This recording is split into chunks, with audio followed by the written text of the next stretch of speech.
So welcome back मित्रांनो. आज आपण आपलं लेक्चर जे आहे ते कंटिन्यू करणार आहोत with the system of farming. तर मित्रांनो, यामध्ये पीजंट फार्मिंग म्हणजे काय आपण आज बघणार आहोत. लास्ट लेक्चरमध्ये आपण काही वेगवेगळ्या प्रकारचे त्या ठिकाणी फार्मिंग सिस्टम्स बघितल्या होत्या की इंटेन्सिव्ह कशी असते, एक्सटेन्सिव्ह फार्मिंग कशी असते, राईट. तर त्याचमध्ये आपण पुढे आता कंटिन्यू करतो की पीजंट फार्मिंग म्हणजे काय. तर ऑर्गनायझेशनल जो काही सेटअप असतो in which the individual cultivator जो आहे he is the owner, manager and the organizer of the particular farm. तर जो बेसिकली जो काही फार्मर आहे तो स्वतःचीच त्याची लँड असेल, तोच तिथलं मॅनेजमेंट करणार आणि जे की काम असतील आपल्या शेतावरचे मॅनेजमेंट जे ते सगळे तो स्वतः करतो. तर बेसिकली त्याला आपण म्हणतो peasant farming. So here huge number of people living in densely packed areas जे आहे, बेसिकली फर्टाईल लँड जिथे असते अशा जागेवरती खूप सारं आपल्याला पॉप्युलेशन दिसून येतं आणि तिथं फर्टाईल लँड असल्यामुळे त्यांचं उत्पादन पण जे आहे पर हेक्टर बेसिसवरती जर आपण बघितलं तर ते कसं आहे आपल्याला जास्त दिसून येतं. देन इक्वेटोरियल किंवा मनसून जो क्लायमेट आहे जिथे की हाय टेम्परेचर्स आणि हाय रेनफॉल जिथे कॅरेक्टर आहे, वेट आणि ड्रायर सीझन जिथे आपल्याला प्रॉमिनंटली दिसून येतात, तर अशा भागामध्ये ही पीजंट फार्मिंग सिस्टम केल्या जाते. इथे जे आहे farmer is free to take all type of decision. बरोबर आहे, कारण की तोच मालक आहे, एक व्यक्तीच त्या शेताचा जो आहे तोच मालक आहे, तोच तिथला कष्ट करणारा कामगार आहे, राईट.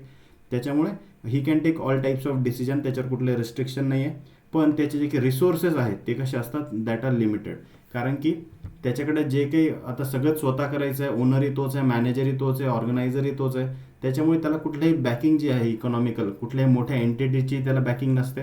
त्यामुळे त्याचे रिसोर्सेस जे आहे इन्व्हेस्टमेंटचे ते काहीशे लिमिटेड होताना आपल्याला दिसतं compared to other farming systems. जसं की बघा आता आता ही स्टेट फार्मिंग आहे, या स्टेट फार्मिंगच्या कम्पॅरेटिव्हली जे पीजंट फार्मिंग आहे त्याचं जे काही त्याला बॅकअप जो असेल तो कसा असेल, लिमिटेड असणार आहे. आता बघा स्टेट फार्मिंग काय असते, तर इथे काय आहे की फार्म ऑपरेशन जे असतात, ठीक आहे, शेतावरचे जे काही ऑपरेशन आहेत त्याचे जे काही मॅनेजमेंट आहेत, so it is done by the government officials or the university, right. आपल्या युनिव्हर्सिटीमधले बेसिकली जे काही फार्म्स असतात, राईट, आपल्या जे काही युनिव्हर्सिटीमधले जे काही फार्म्स असतात तर ते ह्या कॅटेगरीमध्ये आपण मोडू शकतो की that is called as state farming system. तिथे काय की जे काही ऑपरेशन्स आहे, मॅनेजमेंट आहे, हे कोण करतं, तर जे काही नोकरीला त्या ठिकाणी व्यक्ती असतील, जो काही स्टाफ असेल, तर ते लोक त्याचं मॅनेजमेंट करतात. त्याच्यामुळे तिथं लिमिटेशन जे आहे रिसोर्सेसचं ते आपल्याला कुठेही दिसून येत नाही. बरोबर आहे, तिथे जेवढं पाहिजे तेवढा पैसा जो आहे गव्हर्नमेंट त्या ठिकाणी इन्व्हेस्ट करत असतं.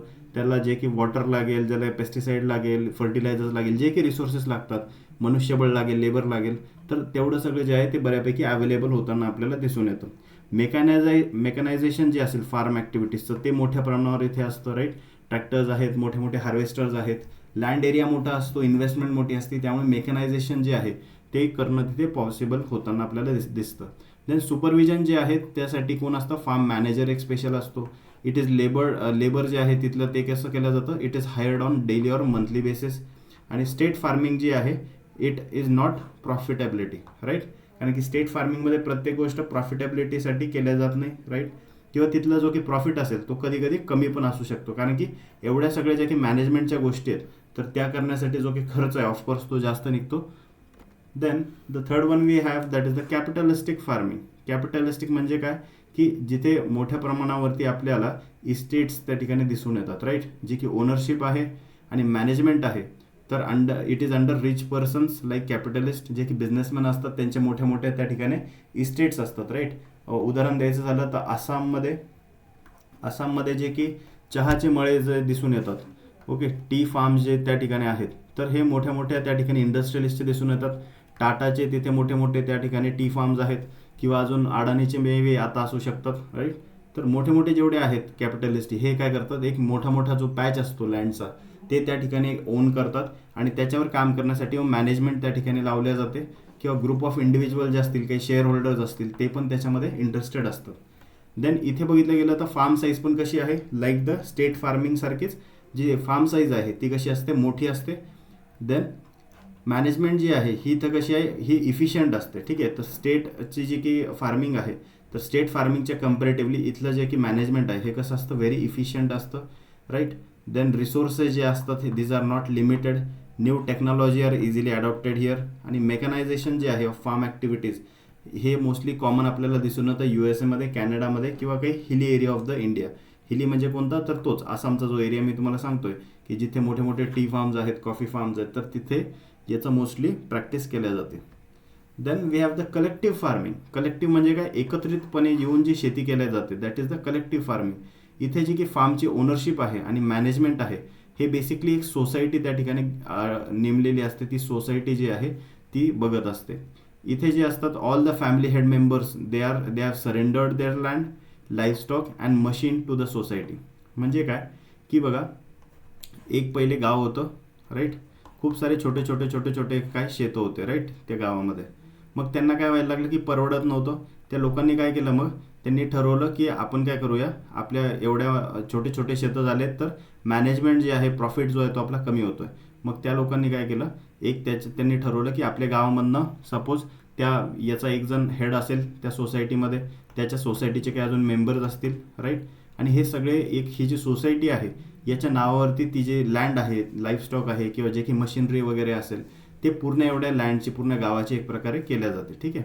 आणि मग जेवढी की जनता त्या ठिकाणी उरते त्या गावामध्ये, ठीक आहे, तर ती जनता काय करते, तर ते लोक सगळे तिथे कामाला जातात, ठीक आहे.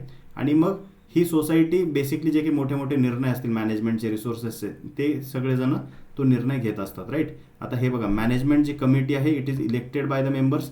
हे जे की सगळे लोक आहेत तर ते काय करतात, ती कमिटी वेळोवेळी 5 वर्षाला 10 वर्षाला जे असेल ते इलेक्ट करतात आणि मग ती सोसायटी जी आहे ती निर्णय घेत असते, right. So farm is considered as a unit. आता इथे जे आहे, जे शेत आहे त्याला एक युनिट म्हणून कन्सिडर केलं जातं. आणि रिसोर्सेस जे असतात that belongs to the society, right. मग पाणी असेल किंवा जे की लँड एरिया असेल, लाईफस्टॉक असेल, मशिनरी असेल, हे सगळं ते सोसायटी जे आहे ती मॅनेज करते. सो पेमेंट जे असतात वर्कर्सची, it is done on the basis of quality and the quantity of work. तर जे की लोक शेतामध्ये काम करतील त्यांना त्यांच्या जे की एक प्रकारे आपण म्हणू की डेली वेजेस असतील त्या प्रकारे त्यांना पेमेंट केला जाईल, राईट. आणि मग सगळं खर्च झाल्यानंतर जो की प्रॉफिट उरेल मग जो तो ज्याच्या त्याच्या शेअर होल्डिंगप्रमाणे वाटला जाईल. सो इथे जी कमिटी आहे it will provide services to the members also. Then very common in communist countries. आता ही जी सिस्टम आहे ही तुम्हाला चायना असेल, रशिया असेल, क्युबा असेल, अशा देशांमध्ये जे कम्युनिस्ट जे देश आहेत ज्यांची आयडियोलॉजी कशी आहे, त्यांची आयडियोलॉजी सोशलिस्टिक आयडियोलॉजी आहे, ठीक आहे. तर अशा देशांमध्ये तुम्हाला मोस्टली ही सिस्टम दिसून येते.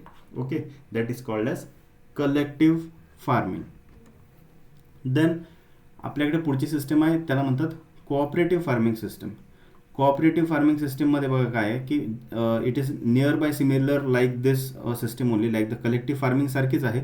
पण इथे जे आहे कम्युनिस्ट आयडियोलॉजी त्या ठिकाणी कामाला आपण लावत नसतो. इथे काय बघा, मेंबर जे असतात they pool their resources voluntarily and manage farm jointly under a democratic setup, ठीक आहे. इथे सेटअप कसा केला जातो, it is a democratic setup आणि जे की रिसोर्सेस आहेत ते व्हॉलेंटरी त्या ठिकाणी घेतल्या जातात, ठीक आहे.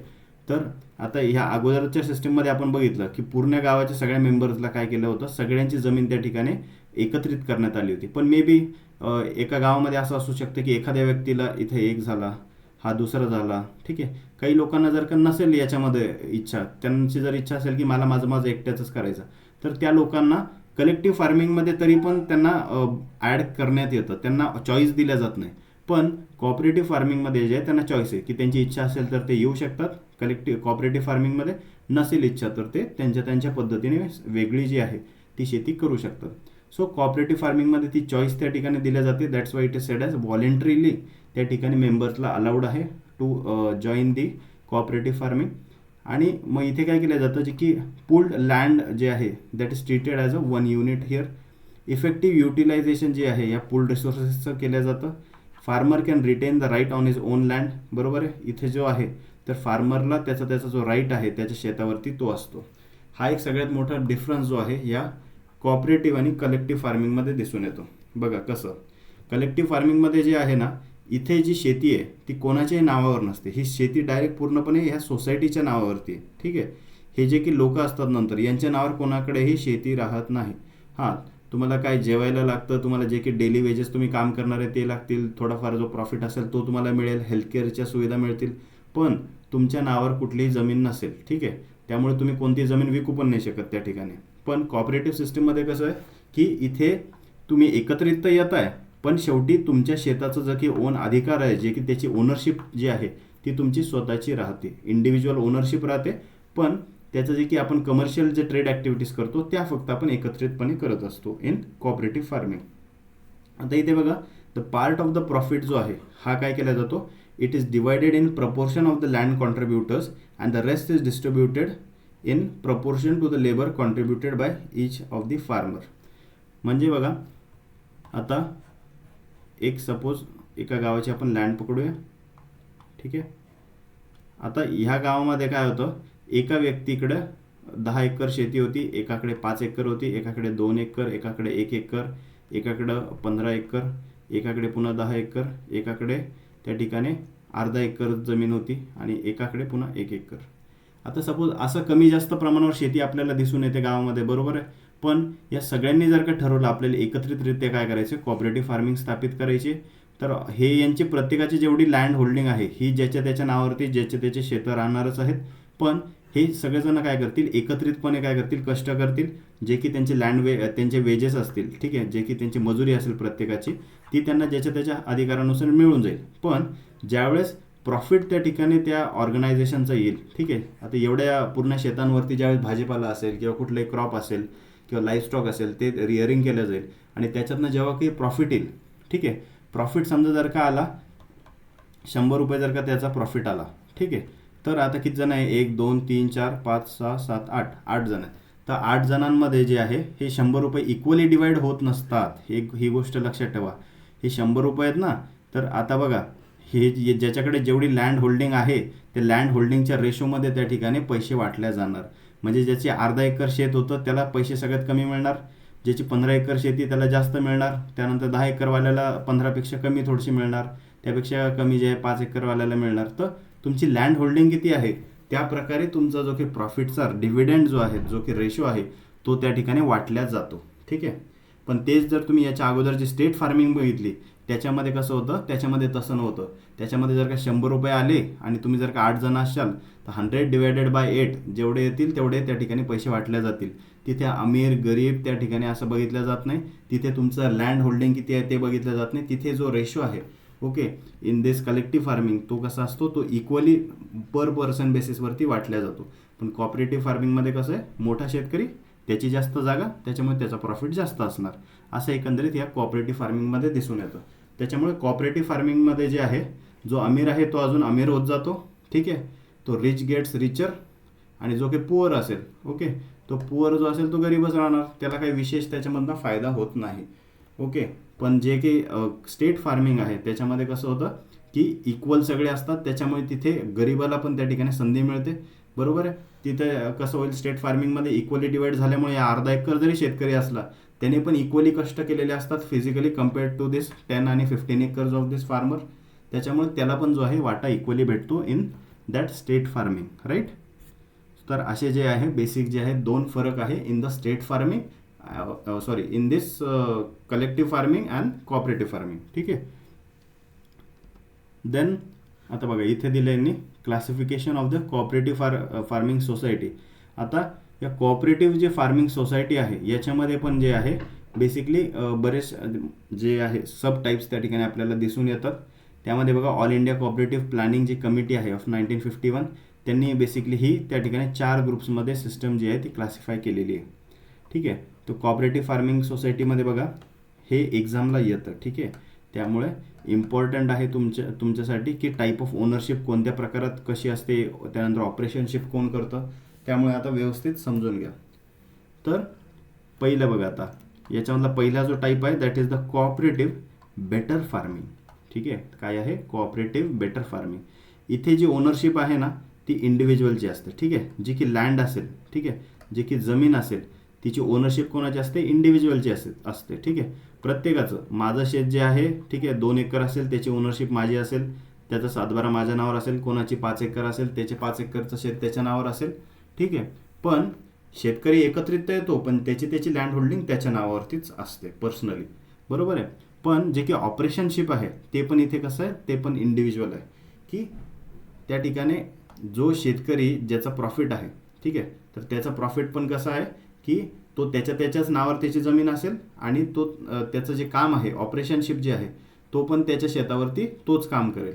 मग तिथे एकत्रित काय होतं, तर तिथे ज्यावेळेस मार्केटसाठी त्या ठिकाणी प्रोड्यूस बाहेर काढला जातो त्यावेळेस तो त्या ठिकाणी एकत्रित केला जातो आणि पुढे मग विकला जातो, राईट.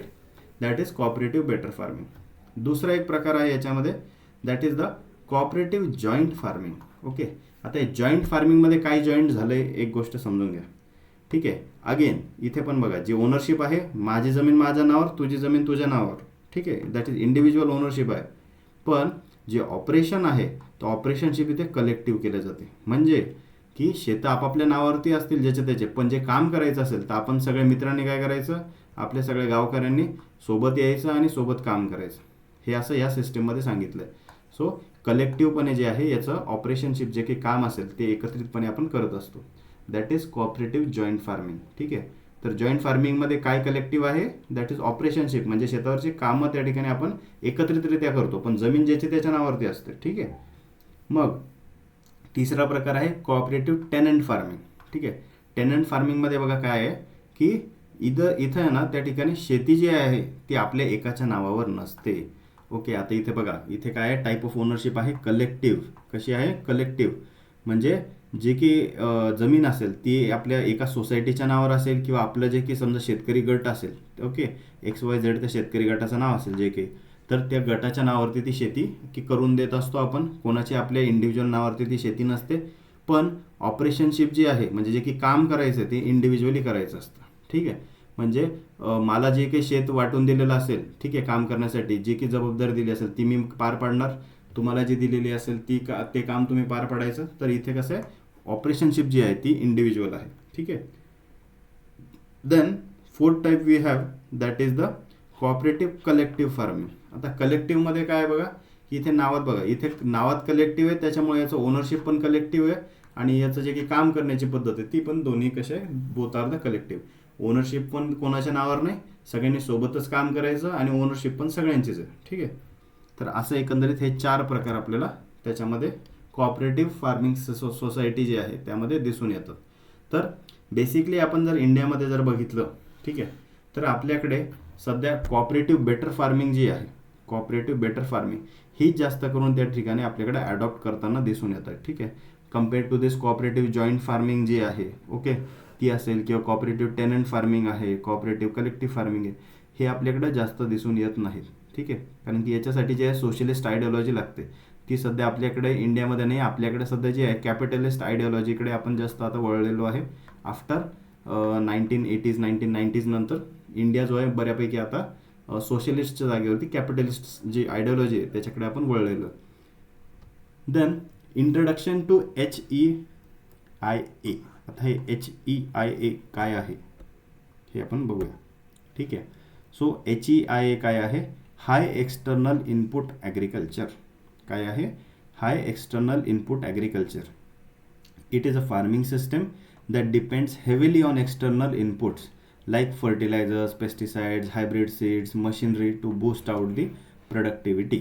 ठीक आहे, याचा फुल फॉर्म लिहून घ्या, हाय एक्सटर्नल इनपुट ॲग्रिकल्चर. ठीक आहे, दॅट इज HEIA. म्हणजे बेसिकली सध्याची जी आपण शेती करतोय आपल्याकडे, जी आपण आपली कन्व्हेन्शनल जी आपली सिस्टम आहे सध्याची शेतीची ती, राईट, जी की कन्व्हेन्शनल सध्याची पद्धत आहे अशीच आहे आपली, राईट. आपण त्या ठिकाणी फर्टिलायझर्स घेतो, पेस्टिसाइड्स घेतो, हायब्रिड सीड्स पण घेतो, मशिनरीचा वापर करतो आणि आपली जी काही उत्पादकता आहे ती वाढवण्याचा आपला प्रयत्न असतो.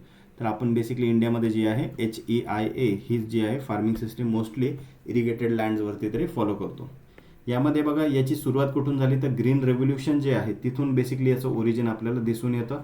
So it is popularized during the Green Revolution to increase the food production and fight the hunger.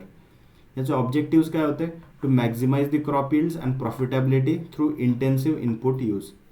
Application याचं जे आहे आपण मोस्टली जे आहे कमर्शियल आणि इंडस्ट्रियल ॲग्रिकल्चरमध्ये केलं, जिथे की इन्फ्रास्ट्रक्चर जे आहे इट सपोर्ट्स हेवी जे आहे इनपुट जे असेल ते जास्त असेल या ठिकाणी अशी फार्मिंग आपण करतो. आणि याचं जे महत्त्व जर आपण बघितलं, दो इफेक्टिव्ह फॉर यील्ड राईजसाठी, पण तरीसुद्धा HEIA जे आहे it raises the sustainability concerns like soil degradation and ecological imbalance. ठीक आहे, त्याच्यामुळे भले आपल्या इथं उत्पादकता जरी वाढत असली, आपली प्रोडक्टिव्हिटी यील्ड त्या ठिकाणी वाढत असली, पण इथे एक प्रॉब्लेम त्या ठिकाणी आपल्याला दिसून येतो, तो आहे सस्टेनेबिलिटीचा. कारण की आपले जे की सॉइल्स आहेत त्या डिग्रेड होत आहेत, राईट. कारण की फर्टिलायझर ज्यावेळेस आपण शेतामध्ये ॲड करतो, जे की फर्टिलायझर्स असतात ते जेव्हा आपण काय करतो शेतामध्ये ज्यावेळेस ॲड करतो, त्याच्यामध्ये काय आहे बेसिकली फर्टिलायझर्स म्हणजे काय असतात, they are a type of salts, बरोबर आहे. न्यूट्रिएंट त्या ठिकाणी तर मिळतात, पण जे की एक्स्ट्रा जे त्या ठिकाणी केमिकल्स राहतात ते आपण दरवर्षी त्या ठिकाणी बघा किती त्या ठिकाणी आपण गोण्याच्या गोण्या ज्या आहे फर्टिलायझरच्या त्या आपण शेतामध्ये ॲड करतो. म्हणजे एक प्रकारे आपण मीठ जे आहे, ठीक आहे, सॉल्ट जे आहे ते आपण सॉईलमध्ये ॲड करतोय, आणि त्यामुळे काय होतं इकॉलॉजिकल इम्बॅलन्स जे आहे ते होतं आहे, सॉईलचं डिग्रेडेशन होतं आहे, सॉईलचं जे की स्ट्रक्चर आहे ते आपल्याला लॉस्ट होताना दिसतं आहे. सो की फीचर जर का या HEIचे जर का आपण बघितले तर आपल्याला असं कळतं की यामध्ये हाय यिल्डिंग आणि हायब्रिड सीड व्हरायटीज ज्या आहेत तर आपल्याला अशाच दिसून येतात, ठीक आहे. पहिले इनपुट जे आहे ते हायब्रिड ज्या सीड व्हरायटीज आहे हाय यिल्डिंगवाल्या त्या वापरल्या जातात. आता हाय यील्ड देणारं जर का आपण प्लांट त्या ठिकाणी लावत असू, ठीक आहे, आपल्या शेतामध्ये, तर नॅचरली आपल्याला आता एक कॉमन सेन्स आहे की त्या झाडाला जमिनीमधनं न्यूट्रिएंट पण जास्त लागणार, बरोबर आहे. ते एक्स्ट्रॅक्ट जे करेल ना न्यूट्रिएंट ते पण कसे असतील सॉईलमधनं जास्त एक्स्ट्रॅक्ट करेल. आता जास्त न्यूट्रिएंट एक्स्ट्रॅक्ट करेल म्हणजे त्याला आपल्याला सॉईलमध्ये काहीतरी एक्स्ट्रा ॲडिंग करावं लागणार, ओके, न्यूट्रिएंटला सप्लिमेंट करण्यासाठी. त्यामुळे केमिकल फर्टिलायझर्स आणि पेस्टिसाइड्स याचं त्या ठिकाणी संख्या जी आहे ती वाढते, बरोबर. याचं इनपुट आपल्याला वाढवावं लागतं. देन केमिकल फर्टिलायझर्स पेस्टिसाइड झाले, त्यासोबतच मेकॅनायझेशन ऑफ फार्मिंग ऑपरेशन जे आहे त्याचा आपण उपयोग करत असतो. त्यासोबत इंटेन्सिव्ह इरिगेशन प्रॅक्टिसेस, एवढं जास्त यील्ड घ्यायचं म्हणजेच त्याचं वॉटर रिक्वायरमेंट पण जे असेल ते कसं होईल ते पण त्या ठिकाणी राईज होणार आहे, त्याच्यामुळे इरिगेशन गरजेचे आहे. आणि मग आहे मोनोकल्चर क्रॉपिंग सिस्टम जे आहेत याच्यामध्ये आपल्याला प्रामुख्याने HEI सिस्टममध्ये दिसून येतात. मोनोकल्चर म्हणजे कसं, जे की पंजाबमध्ये आपल्याला दिसून येतं. बघा पंजाबमध्ये कसं आपल्याला वीट सिस्टम जी आहे ती त्या ठिकाणी दिसून येते, किंवा त्या ठिकाणी वेस्ट बेंगॉलमध्ये जर आपण बघितलं आपल्याला कशी सिस्टम दिसते की तिथे आपल्याला बऱ्यापैकी जे आहे राईस त्या ठिकाणी पॅडीवरती सिस्टम आपल्याला दिसून येते. देन ॲडव्हान्टेजेस ऑफ HEI जर का आपण बघितले तर इथे बघा आपल्याला प्रोडक्शन ऑफकोर्स वाढली, प्रोडक्टिव्हिटी वाढली, it is giving the significant boost in crop yields per unit area, food security त्या ठिकाणी आली आहे, बरोबर आहे. त्यासोबत इकॉनॉमिक बेनिफिट जे ते शेतकऱ्यांना त्या ठिकाणी मिळायला लागले, कारण की हायर इन्कम आला आणि प्रॉफिट मार्जिन पण त्यांचं कसं आहे शेतकऱ्यांचं वाढलं, कारण की उत्पादन जे ते वाढलं होतं. देन लेबरची इफिशियन्सी जर बघितली तर मेकॅनायझेशन झाल्यामुळे काय झालं, जे की शेतकऱ्यांना जे मजुरांवरती डिपेंडन्सी होती तर ती कशी झाली, कमी झाली, राईट. कारण की मजूर जे आहेत ते कसे शेतामध्ये आता जास्त अवेलेबल होत नाहीत, राईट, कोणालाही जास्त कष्ट करायचे नाहीत, त्याच्यामुळे मेकॅनायझेशन जे आहे ॲग्रिकल्चरमध्ये ते करणं खूप गरजेचं आहे. ट्रॅक्टर असेल, छोटे छोटे पॉवर टिलर्स असतील, राईट, छोटे छोटे वेडिंगचे मशीन्स असतील, ते त्या ठिकाणी डेव्हलप करण्याची आता गरज खूप जास्त आहे, राईट. रॅपिड क्रॉप मॅच्युरिटी त्या ठिकाणी होते. शॉर्टर क्रॉप जे सायकल्स असतील ड्यू टू इम्प्रूव्ड व्हरायटीज आता आपल्याला दिसून येतात. पण या गोष्टीचे जे डिसॲडव्हान्टेजेस आहेत, बरोबर आहे, प्रत्येक गोष्टीचे फायदे पण असतात, तोटे पण आहेत. तर याचे डिसॲडव्हान्टेजेस काय आहेत की एन्व्हायरमेंटल जे डिग्रेडेशन आहे ते व्हायला सुरुवात झाली, सॉईल इरोजन असेल, वॉटरचं काहीशा प्रमाणात पोल्युशन असेल, कारण की काय जे की आपले फर्टिलायझर्स आहेत तर त्याचं काय होतं न्यूट्रिएंट जे असतात, बरोबर आहे, ते काय होतं वॉश ऑफ होतात, बरोबर आहे. खूप जास्त पाऊस पडल्यावर ते न्यूट्रिएंट वॉश ऑफ होतील, किंवा मग लिचिंग त्या ठिकाणी होतात त्या न्यूट्रिएंटचं, राईट. तर तसे लॉसेस होतात, त्यामुळे वॉटर पोल्युशन होतं आणि लॉस ऑफ बायोडायव्हर्सिटी पण होते. जसं आपण आता म्हणलं की मोनोकल्चर त्या ठिकाणी प्रमोट करण्यात येते, राईट. फक्त राईसच किंवा वीटच असे ठराविकच जे क्रॉप्स आहेत यांचे त्या ठिकाणी मोठेचे मोठे बेल्ट जे आहेत आपल्याला दिसून येतात, राईट. त्यानंतर आहे soil health decline, over use of जे केमिकल्स होतात त्यामुळे काय होतं न्यूट्रिएंट डिप्लिशन सॉईलमधनं होतं आहे, किंवा लिचिंग लॉसेस होत आहेत. हेल्थ रिस्क पण त्या ठिकाणी वाढत आहेत. एक्सपोजर टू जे सिंथेटिक इनपुट्स आहे it can harm farmers and consumers also. So climatic impact जर याच्यावर बघितला, increased greenhouse gas emissions जे आहेत, right, from the input production and usage आपल्याला दिसून आलेलं आहे. देन इकॉनॉमिक डिपेंडन्सी पण खूप जास्त वाढली, right. Reliance on costly external input जे आहे शेतकऱ्यांचं जे आहे खूप वाढलेलं आहे, त्याच्यामुळे शेतकऱ्यांकडे जे आहे हाय इन्व्हेस्टमेंटची इथे गरज पडते, बरोबर आहे.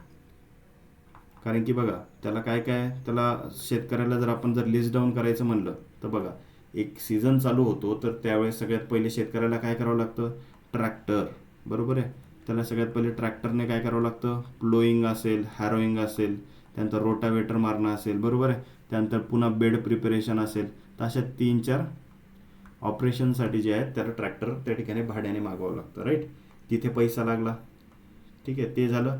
सेकंड आपण येऊया, पेरणी करावी लागते, राईट. तर सोईंग करण्यासाठी पहिले सीड तर लागेल, तर सीड पण पुन्हा हायब्रिड सीड त्याला विकत घ्यावं लागतं.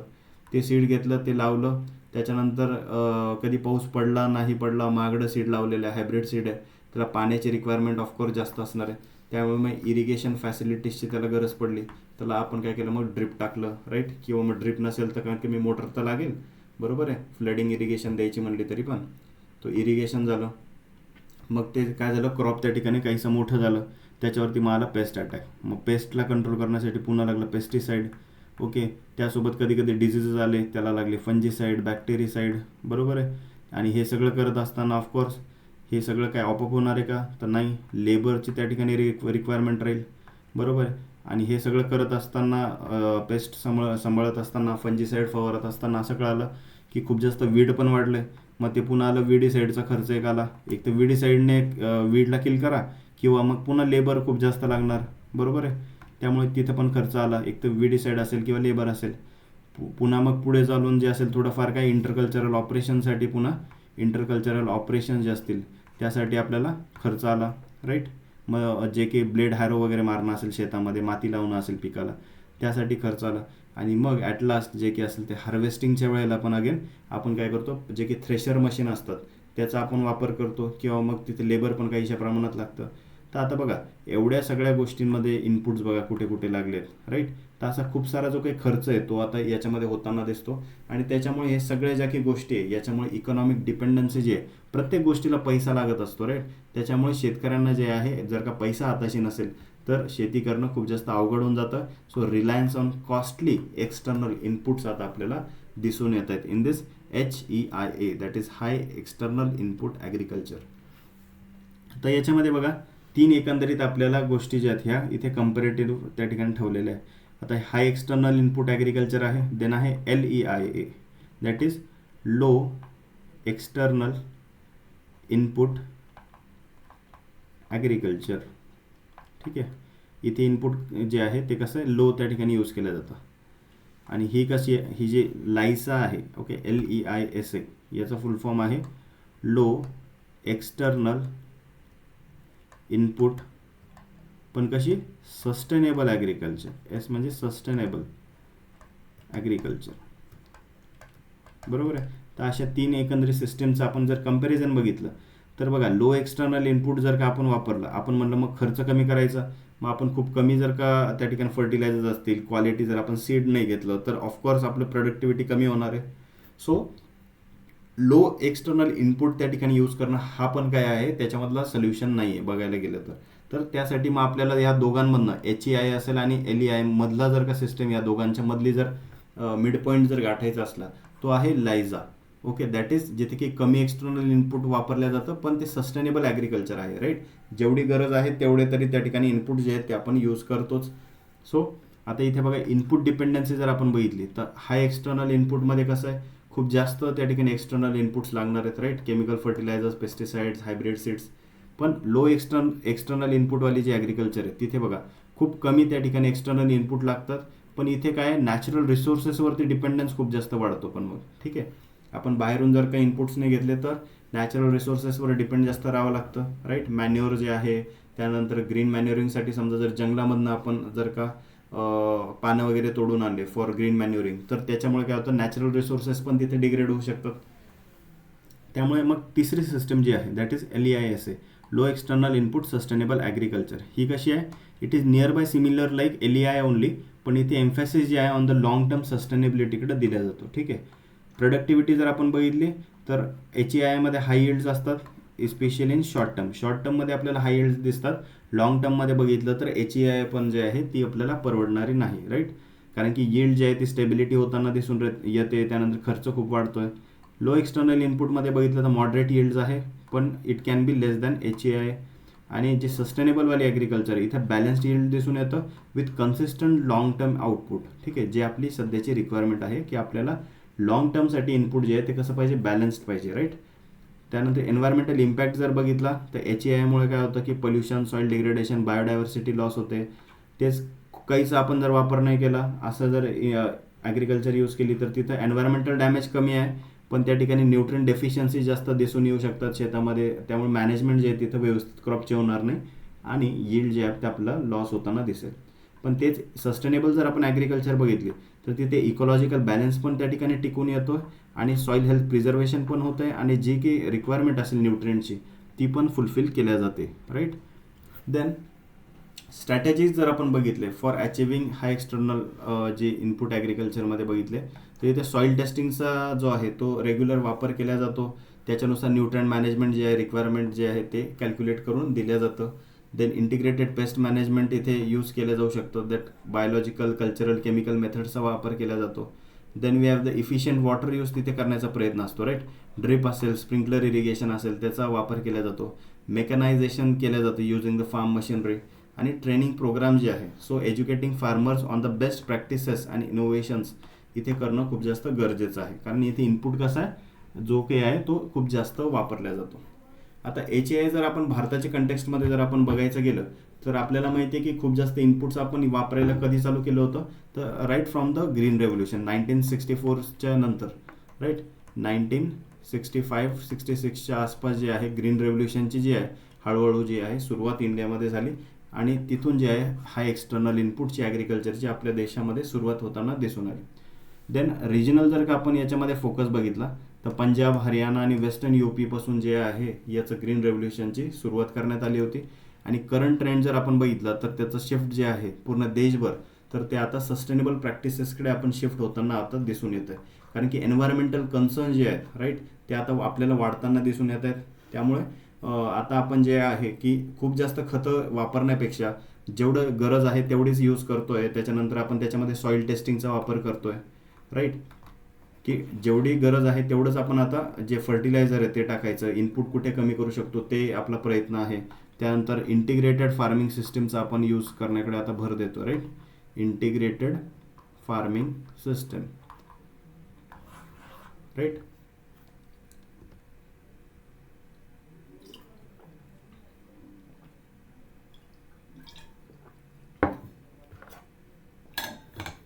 देन HAI कडून आपल्याला जर का सस्टेनेबिलिटीकडे जर का जायचं असेल म्हणजे LEISA जी लायझा त्या ठिकाणी सिस्टीम होती, लो एक्सटर्नल इनपुट सस्टेनेबल ॲग्रिकल्चरकडे जर आपल्याला जायचं असेल तर इथे आपल्याला बघा इंटिग्रेटेड फार्मिंग सिस्टीमचा वापर करावा लागतोय. ऑर्गॅनिक फार्मिंगकडे जिथे शक्य असेल तिथे आपण जायचं आहे, की जिथे शक्य असेल तेवढे सिंथेटिक इनपुट जे आपल्याला रिप्लेस करायचे विथ द नॅचरल अल्टरनेटिव्स. ॲग्रोफॉरेस्ट्री आपल्याला इन्कल्केट करायची आहे आणि ॲग्रिकल्चर जे ती कॉन्झर्वेशन ॲग्रिकल्चरकडे आपल्याकडे जायचं आहे. जसं की आपण आता काय पहिली खूप जास्त इंटेन्सिव्ह जे आहे प्लोईंग वगैरे जे सॉईल ऑपरेशन्स होते ते करायचो, पण आता रेकमेंड केलं जातं की मिनिमम टिलेजचं त्या ठिकाणी काय करायचं आहे, फॉलो करायचं आहे, राईट. आता उदाहरण द्यायचं झालं मित्रांनो तर बघा की ड्युरिंग द आपला जो काही BSCचा ग्रॅज्युएशनचा कोर्स असतो त्याच्यामध्ये आपण जे आहे क्रॉप प्रोडक्शनचे जे आहेत खूप सारे चॅप्टर्स आपण शिकलेले असतो.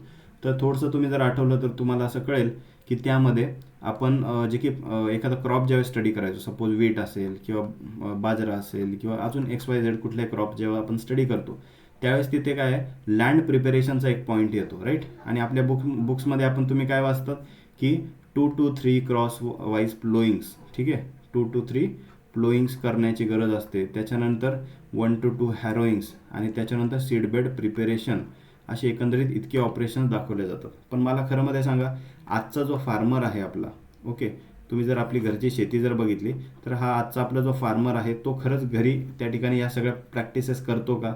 नाही करत. आपण जनरली काय करतो फक्त एकदा जे आहे खरीफला एकदा आपण प्लोईंग करतो, ठीक आहे, खरीफ सीझनमध्ये एकदा स्टार्ट होण्याच्या पहिले एकदा प्लोईंग करतो आणि त्याच्यानंतर लगेच आपण काय करतोय रोटावेटरचा त्या ठिकाणी वापर करतोय. याचा अर्थ आपण काय केला, आपण 2 प्लोईंग्स कमी केल्या, त्यानंतर एखादी हॅरोईंगच एकच करतोय किंवा ती पण करत नाही आहे, राईट. डायरेक्ट कधी कधी सीडबेड प्रिपेअर करतोय. याचा अर्थ आपण काय केलं आहे जनरली आपण जे ते मिनिमम टिलेजकडे आता नॅचरली जे आहे फार्मर शिफ्ट होताना आपल्याला दिसून येतोय, राईट. सो वाय HAIनी त्या ठिकाणी इम्पॉर्टन्स का गेन केला होता, कारण की देशामध्ये त्यावेळेला काय रायझिंग फूड डिमांड त्या ठिकाणी झाली होती.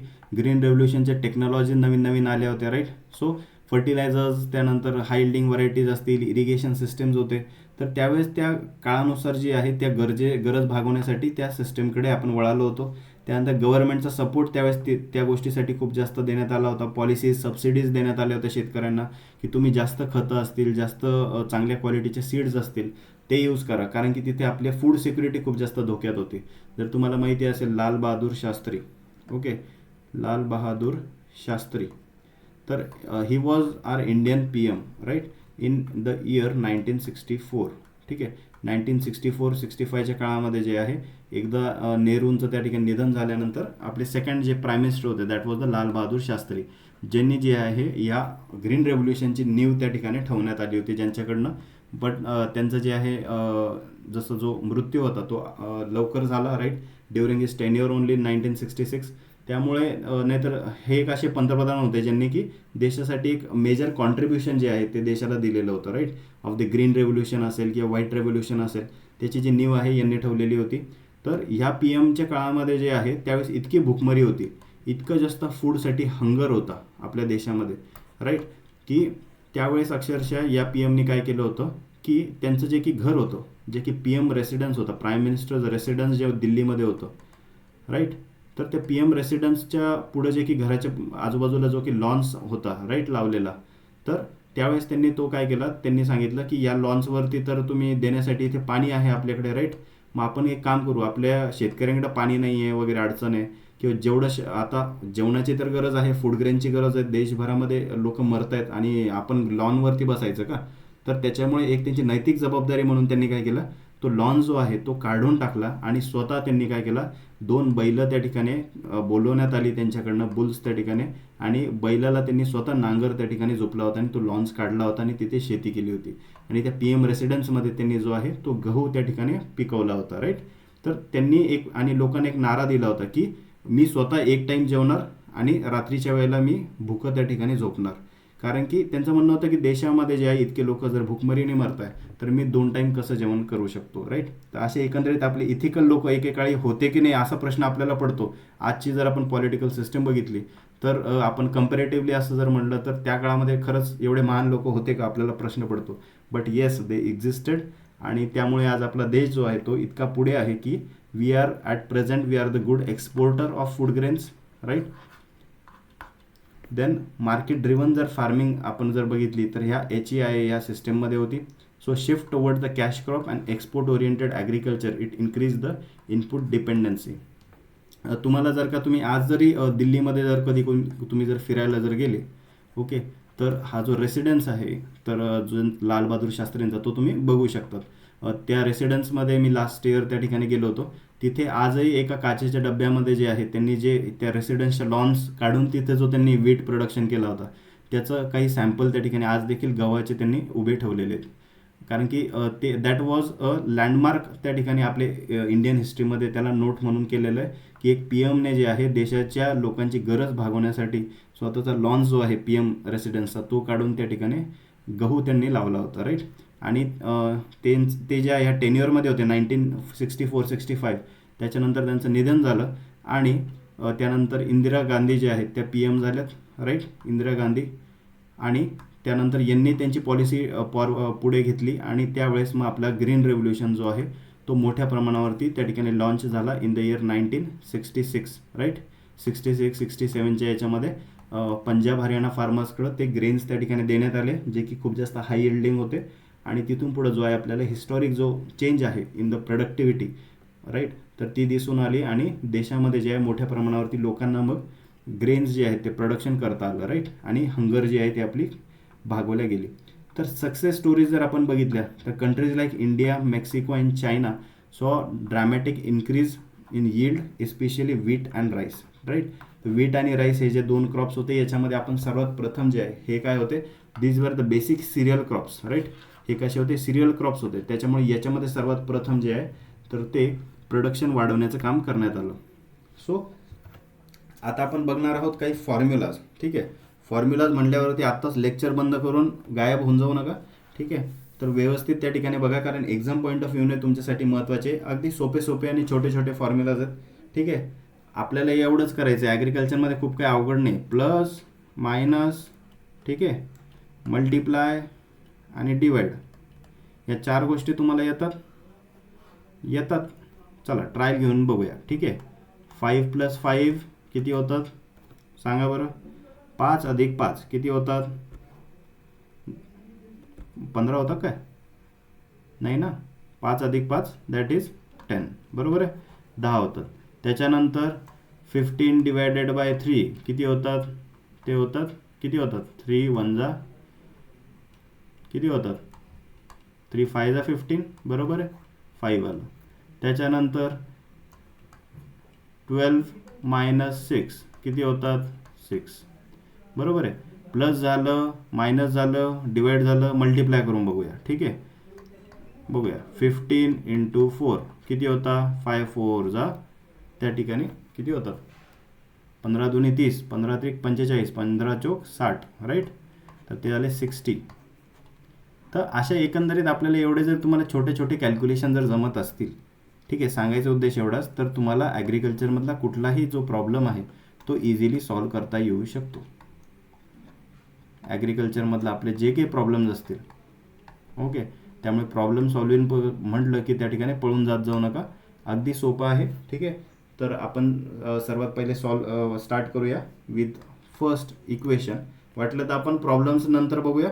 सध्यापुरतं आपण काय करूया, फॉर्म्युला सध्या नोट करूया. ठीक आहे. आणि नंतर तुम्हाला वाटलं तुम्ही प्रॅक्टिस करा. आपण वाटलं याच्यासाठी एक स्पेशल नंतर लेक्चर अजून अरेंज करूया. सो सध्या आपण फॉर्म्युला नोट करून घेऊया. पहिला घ्या लीफ एरिया इंडेक्स. बरोबर आहे. लीफ एरिया इंडेक्स ज्याला आपण काय म्हणतो LAI. तर याचा फॉर्म्युला काय, that is equal to leaf area, okay, divided by ground area. म्हणजे बघा, आता एक झाड आहे,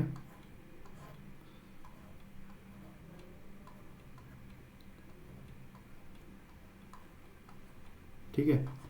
आता हे एक असं प्लांट आहे. तर आता ह्या प्लांटचं एकंदरीत बघा की या लीफमध्ये प्रत्येक याला किती लीव्ज आहेत. 4 लीव्ज आहेत. ठीक आहे. 4 लीव्ज आहेत. आणि यांचं जर का प्रत्येकाचा आपण जर का एरिया घेतला, यांचं एक ॲव्हरेज घेतलं, सपोज ते आलं 10 cm². ठीक आहे. मग ते किती झाले, एका पानाचं जर का 10 cm² आहे, तर मग 4 पानांचं किती झालं, हे झालं 40 cm². ओके. मग हा काय झाला, हा झाला याचा लीफ एरिया. मग ते झालं 40 cm². ठीक आहे. मग डिवायडेड बाय हा जो की लँड एरिया आहे, जेवढा ह्या प्लांटच्या याच्यामुळे जो कव्हर झाला आहे, तर एवढा जो लँड एरिया आहे तो त्या ठिकाणी मेजर करण्यात येतो. आता सपोज तो लँड एरिया असेल सपोज 10 cm². ओके. मग ते झालं इथं 10 cm². मग ते किती झालं, याचं आलं 10 × 1 आणि हे 4 ते झालं 4 जो आहे हा मग झाला लीफ एरिया इंडेक्स. इतकं असं सरळ सोपं जे आहे गणित जे असतात ते तुम्हाला एक्झामला येऊ शकतात. त्यामुळे फक्त आता हे मी तुम्हाला आकडे थोडे सोपे सांगितले, पण एकंदरीत असंच तुम्हाला जर फॉर्म्युला माहिती असेल, तुम्ही कुठली गोष्ट जी आहे ती सॉल्व्ह करू शकतात. प्लस मायनस मल्टिप्लाय डिवाइड याच्या पलीकडे काहीही येत नाही. ठीक आहे. आणि एक फक्त त्याच्यामध्ये कधी कधी ट्रिक अशी टाकू शकता की युनिट जे आहे ते युनिट कधी कधी चेंज करतात. ठीक आहे. त्यामुळे युनिटकडे लक्ष द्यायचं की दोघं जे आहे न्यूमरेटरचं आणि डिनॉमिनेटरचं जे युनिट आहे ते आपल्याला कसं आहे सेम आहे का ते बघायचं. राईट. असं नको व्हायला की वर मीटर² वापरलं आणि खाली cm² वापरलं, किंवा वरती मीटर आहे आणि खाली वेगळंच काहीतरी युनिट आहे. तर त्यामुळे लक्ष ठेवा आणि त्यानुसार कॅल्क्युलेट करा. सो सेकंड जो आपला आहे, ठीक आहे, सेकंड जो आपला पॅरामीटर आहे याला म्हणतात LAD. काय म्हणतात, LAD. LAD म्हणजे काय, leaf area duration. Leaf area duration. Right. तर हे काय आहे, याचं जर का फॉर्म्युला तुम्ही जर बघितला तर हा पण अगदी सोपा आहे. Leaf area duration is equal to leaf area index into M. M काय आहे तर नोट करून घ्या. M is the number of weeks. ठीक आहे. It is number of weeks, किंवा मग डेज पण म्हणू शकता तुम्ही. एक तर वीक्स घ्या किंवा डेज घ्या. नंबर ऑफ वीक्स और days in crop growth period. ठीक आहे. In crop growth period. आता बघा, याच्या अगोदर आपण कुठला फॉर्म्युला काढला होता, लीफ एरिया इंडेक्स काढला होता. तर लीफ एरिया इंडेक्स काढला की त्याच्यापासूनच लीफ एरिया ड्युरेशन तुम्ही काढू शकता. फक्त काय करायचं आहे, इथे मल्टिप्लिकेशन करायचं आहे बाय M. M म्हणजे काय, की नंबर ऑफ वीक्स असेल किंवा नंबर ऑफ डेजच आपण कन्सिडर करतो शक्यतो in crop growth period. So त्याच्यावर काय येतं, लीफ एरिया ड्युरेशन जो आहे तो आपल्याला तिथे कळून येतो. राईट. त्याच्यानंतर लीफ एरियाचा जो काही आहे तो आपल्याला स्पेसिफिक लीफ एरिया बघायचा. आता काय बघायचं आहे, third one we have that is specific leaf area. Specific leaf area. तर स्पेसिफिक लीफ एरिया काय आहे बघा, that is equal to leaf area per unit leaf weight. That is leaf area per unit leaf weight. Okay, हा जो ratio आहे याला म्हणतात specific leaf area. त्याच्यामुळे आता याचं काय असेल, याचं युनिट जर का आपण बघितलं तर याचं युनिट आहे लीफ एरियाचं युनिट काय असतं, सेंटीमीटर स्क्वेअर. बरोबर आहे, एरिया आहे. आणि डिवायडेड बाय वेट जर म्हणलं तर वेटचं काय येईल, ग्राम येईल. राईट. सो सेंटीमीटर स्क्वेअर पर ग्राम जे आहे याचं स्पेसिफिक लीफ एरियाचं जे आहे ते युनिट आहे. Okay. Then we have CGR. काय आहे, CGR. CGR म्हणजे काय, crop growth rate. Right. Crop कुठल्या किती स्पीडने त्या ठिकाणी ग्रो होत आहे हे आपल्याला ओळखायचं जर असेल तर या CGR युनिटचा आपण यूज करतो. ठीक आहे, CGR पॅरामीटरचा. आता याच्यामध्ये बघा काय फॉर्म्युला सोपा आहे, W2 - W1 divided bye A bracket T2 - T1. अवघड नाही आहे, अगदी सोपं आहे. ओके. हे काय आहे बघा की W1 आणि W2 काय असतात, ड्राय वेट असतात प्लांटचे. ठीक आहे. आता एक जर आपण प्लांट बघितला, आपण एका प्लॉटवरती काय केले, आपण खूप सारे झाडं लावलेत आणि तुम्हाला जर मी म्हणलं CGR कॅल्क्युलेट करा. ठीक आहे. तर तुम्ही काय करायचं, जायचं आणि एक मिनटं एकदा फिगर काढून घेतो. ठीक आहे. आता सपोज हे झाड आहे 30 दिवसाचं. ठीक आहे, 30 डेज आफ्टर सोईंग आहे. हे झाड आहे 60 डेज आफ्टर सोईंग. ओके. तर तुम्हाला मी सांगितलं की जा आणि CGR जो आहे तो कॅल्क्युलेट करा. तुम्ही गेले शेतावरती. ओके. तुम्ही बघितलं की एका प्लॉटमध्ये एक झाड जे आहे ना हे 30 दिवसाचं झालेलं आहे. ठीक आहे. तुम्ही काय करायचं, याला उपटायचं. ठीक आहे. उपटून आणलं, त्याला तुम्ही काय केलं, ड्राय केलं एकदा नॉर्मली रूममध्ये. ओके. आणि त्याच्यानंतर ओव्हनमध्ये त्याला ड्राय केलं आणि पूर्णपणे एकदा एकदम कुरमुरीत त्या ठिकाणी ड्राय झालं, पूर्ण मॉइश्चर त्याच्यातनं निघून गेला की त्याच्यानंतर त्याचं तुम्ही काय केलं, ओव्हनवरती वेट घेतलं. ओके. आता याचं वेट किती, याला आपण म्हणायचं W1. बरोबर आहे, वेट 1. W म्हणजे वेट 1. ठीक आहे. आणि याचं वेट सपोज आलं 10 ग्राम. ठीक आहे. त्यानंतर तुम्ही अजून काय केले, 30 डेजच्या नंतर अजून गेले, म्हणजे किती, हे क्रॉप होतं 30 दिवसाचं, म्हणजे 1 महिन्याचं क्रॉप होतं. त्याच शेतावर तुम्ही काय केले, अजून काही दिवसांनी गेले. किती दिवसाने, 60 दिवसांनी गेले. ठीक आहे. 60 डेज आफ्टर सोईंग म्हणजे ह्या क्रॉपच्या अजून 30 दिवसानंतर. ठीक आहे, गेले. मग ते तुम्हाला दिसलं की अरे त्या प्लॉटवरचे जे क्रॉप होतं ते तर अजून मोठं झालेलं आहे. राईट. मग तुम्ही काय केलं, त्याच्यातलं पुन्हा एक झाड उपटलं. राईट. पुन्हा एकदा तसं वाळवलं आणि त्याचं एकदम पूर्णपणे मॉइश्चर त्याचा लूज झाला की त्याच्यानंतर एक दुसरं वेट घेतलं. त्या वेटला म्हणतो आपण W2. आणि याचं वजन बघितलं तर ते होतं 22 ग्राम्स. राईट. मग याला W2 झालं 22. बरोबर आहे. आता T1 किती होता आपला, T1 म्हणजे टाईम 1, तो होता 30 डेज आफ्टर सोईंग. T2 जो होता तो आपला हा 60 दिवस आफ्टर सोईंग. बरोबर आहे. आणि जो A आहे तो A काय आहे, it is the area occupied by the plant. बरोबर आहे. तर या प्लांटला किती एरिया लागत होता, तर तो कशावरती आपण डिसाईड करणार, तर जे की स्पेसिंग होती त्या प्लांटची किती होती. सपोज आता जनरली आपण घेऊया की त्या ठिकाणी 10/5 आपण धरूया. ठीक आहे. 10/5 सेंटीमीटर जर का आपण घेतलं तर किती झालं ते, 10/5 that is 50 centimetre square. Okay.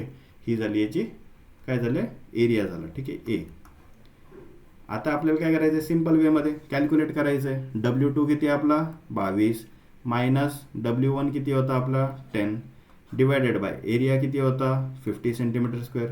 ब्रॅकेटमध्ये time किती आहे 60 डेज. बरोबर आहे. 60 दिवसानंतर आपण घेतलं होतं मायनस 30 डेज. बरोबर आहे, T1. आता याचं आपल्याला कॅल्क्युलेशन करायचं आहे. 22 मायनस 10 किती झाले 12. बरोबर ना. सांगा बरं का, माझं गणित खूप कच्चं आहे. बरोबर आहे ना. ओके. त्यानंतर हे 50 असेचे असे इंटू 60 मायनस 30 ते झाले 30. राईट.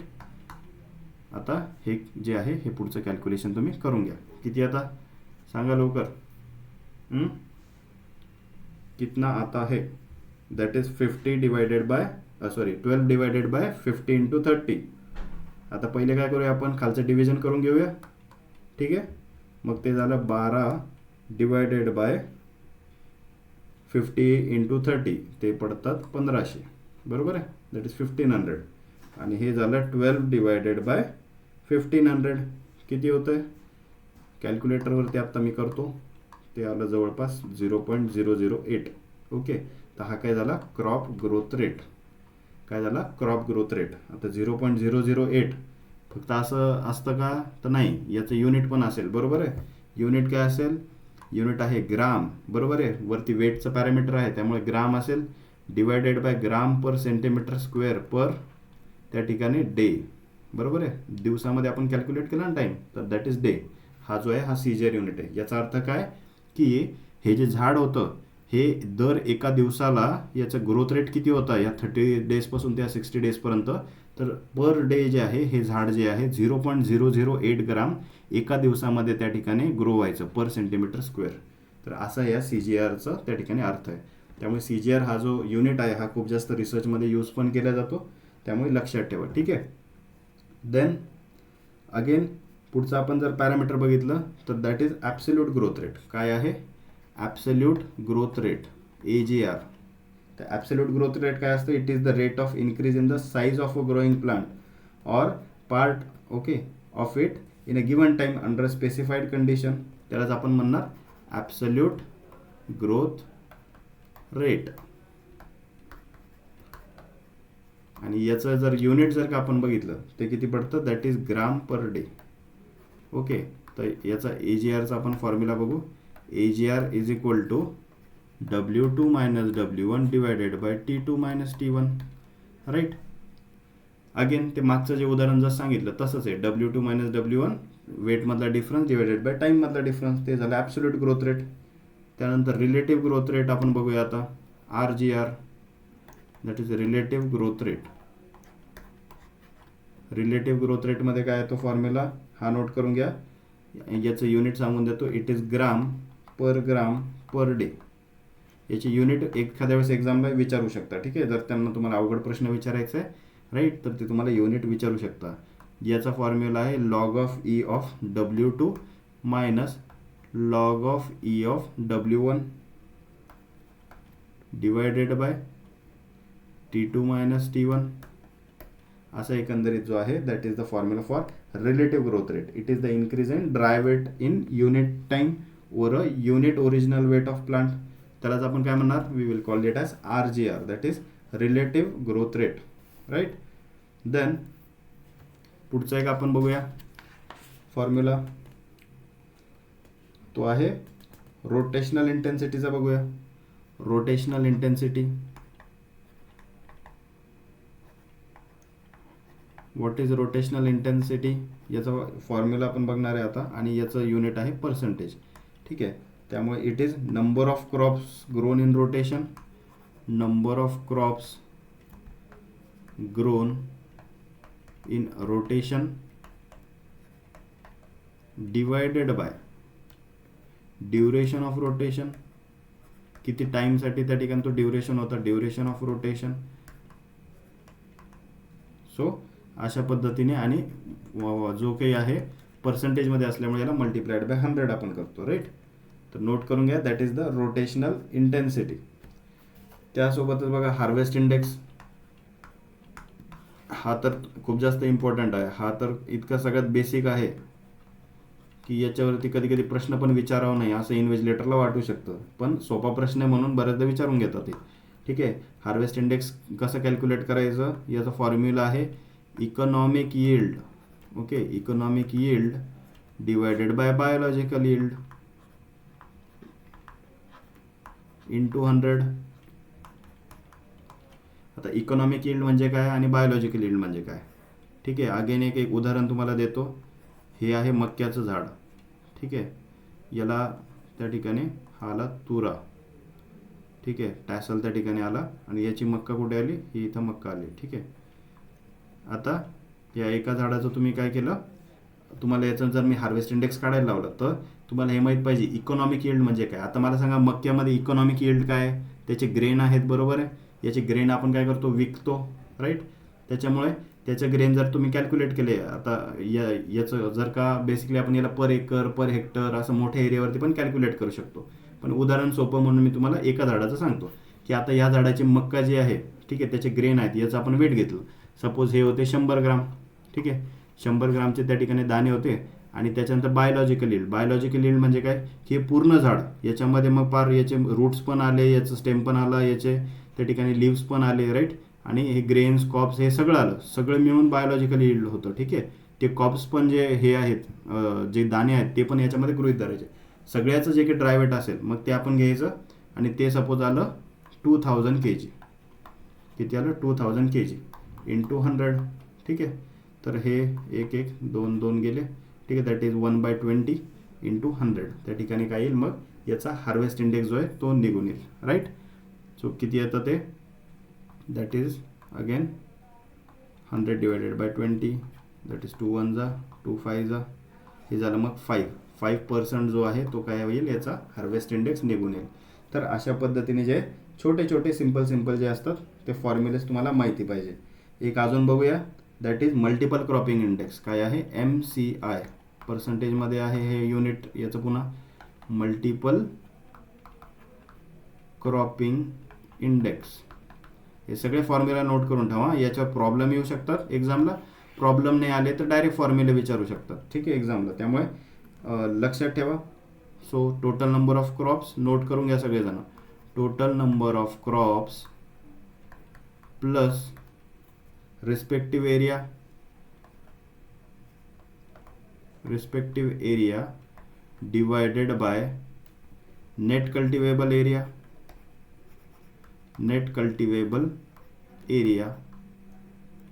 इंटू 100. हे झालं मल्टिपल क्रॉपिंग इंडेक्स. म्हणजे काय बघा, आता एक शेत होतं ठीक आहे. एका शेतकऱ्याचं काय होतं, हे एक शेत होतं. याने काय केलं, शेतचा आपण एरिया सांगतो मी तुम्हाला ठीक आहे. शेताचा एरिया होता सपोज 10 एकर ठीक आहे. 10 एकरचं त्याचं शेत होतं हे मोठं. याने काय केलं, याच्यावरती पहिले खरीप सीझनला त्याने काय केलं, छान प्रकारे त्याने मक्का लावली ठीक आहे. खरीप सीझनमध्ये मेज लावली ठीक आहे. आपण इथं नोट करून घेऊ, मेज जो आहे हा त्याने लिहिला 10 त्या ठिकाणी एकर्सवरती त्याने मक्का लावली. आणि किती होतं, एक सिंगलच क्रॉप होतं बरोबर खरीफमध्ये. तर ती क्रॉप त्याने एकदा हार्वेस्ट केलं राईट. त्याच्यानंतर मक्का त्याने हार्वेस्ट केली. त्याच्यानंतर त्याने रब्बीला काय केलं, त्याने रब्बीला याचे तुकडे पाडले आणि एका भागामध्ये त्याने वीट लावला, वीट 5 एकर लावला. आणि दुसऱ्या भागामध्ये त्याने काय केलं, त्यानंतर दुसरं क्रॉप लावलं. सपोज त्याने हरभरा लावला ठीक आहे.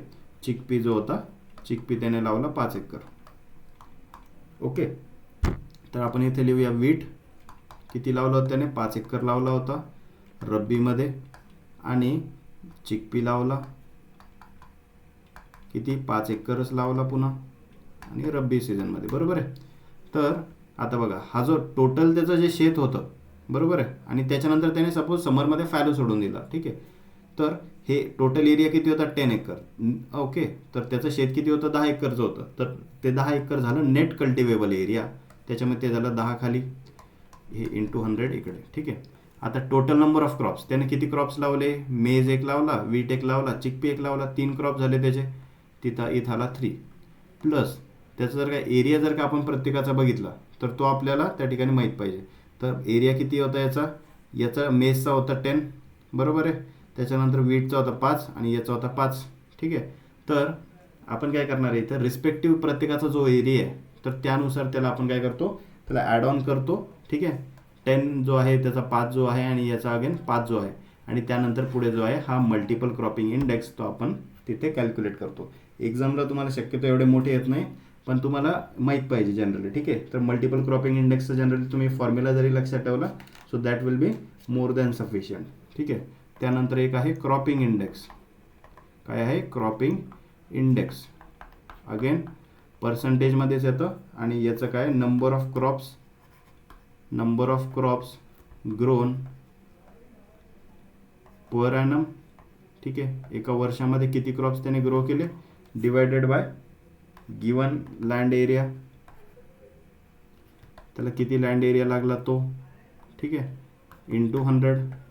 हा फॉर्म्युला झाला of the cropping index. Okay, so that will be all for today's lecture. Next लेक्चरमध्ये आपण याच्या पुढचं जे आहे ते पोर्शन जे आहे ते कव्हर करणार आहोत. तर जे काही फॉर्म्युलाज आहेत ते तुम्ही नोट करून घ्या आणि त्यांना पाठ करा. फॉर्म्युलाज पाठ करायला, रट्टा मारायला जीवावर जरी आला तरी पण आपल्याला करायचं आहे, because it is very much important for your exam point of view. Okay, so that's all for today. Thank you.